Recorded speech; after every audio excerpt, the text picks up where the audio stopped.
अस्सलाम वालेकुम। आज की वीडियो JF-17 ब्लॉक 3 के बारे में है। बहरहाल इस वक्त सिर्फ चंद तस्वीर के अलावा और कुछ दस्तयाब नहीं, इसलिए ये वीडियो इन्हीं चंद तस्वीर के तज्ज़िये और इससे कुछ नताइज अखज़ करने के बारे में होगी। सबसे पहले इंजन एग्जॉस्ट पे नज़र डालते हैं, जो कि देखने में JF-17 के पिछले मॉडल्स जैसा ही है, इसलिए ये कोई नया इंजन नहीं।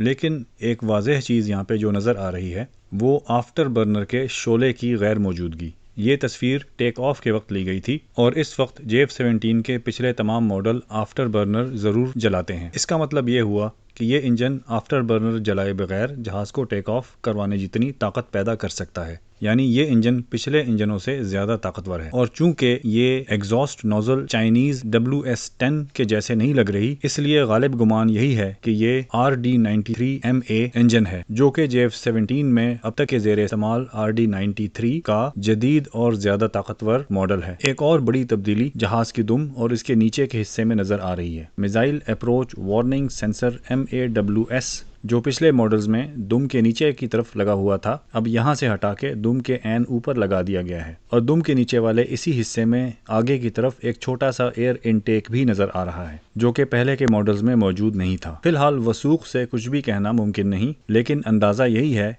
कि इस जगह को खाली करने का मकसद यहाँ पे मजीद इलेक्ट्रॉनिक्स लगाने का है, जिनको ठंडा करने के लिए आगे की तरफ एयर इनटेक भी लगाया गया। यहाँ पे इस बात का जिक्र करते चलें कि ये वाले missile approach warning sensors J10 और J20 में भी इस्तेमाल हो रहे हैं और JF-17 के पिछले मॉडल्स में इस्तेमाल होने वाले MAWS से काफ़ी बेहतर हैं। इन सेंसर्स का काम दुश्मन के ज़मीन से फ़िज़ा या फ़िज़ा से फ़िज़ा में मार करने वाले मिसाइलों का पता लगाना और उन्हें ट्रैक करना है। ये वाले सेंसर इंफ्रारेड पे काम करते हैं और चूंकि एंटी एयरक्राफ्ट मिसाइल काफ़ी तेज़ रफ्तार होते हैं और अपनी तेज़ रफ्तारी की वजह से बहुत गर्म होते हैं, इसलिए इंफ्रारेड सेंसर्स को काफ़ी दूर से नज़र आ जाते हैं। अब जहाज़ के आगे वाले हिस्से की तरफ नज़र डालते हैं। सबसे अहम चीज़ यहाँ पे हेड्स अप डिस्प्ले नज़र आ रही है, जो कि वही है जो J20 और J10C में इस्तेमाल हुई।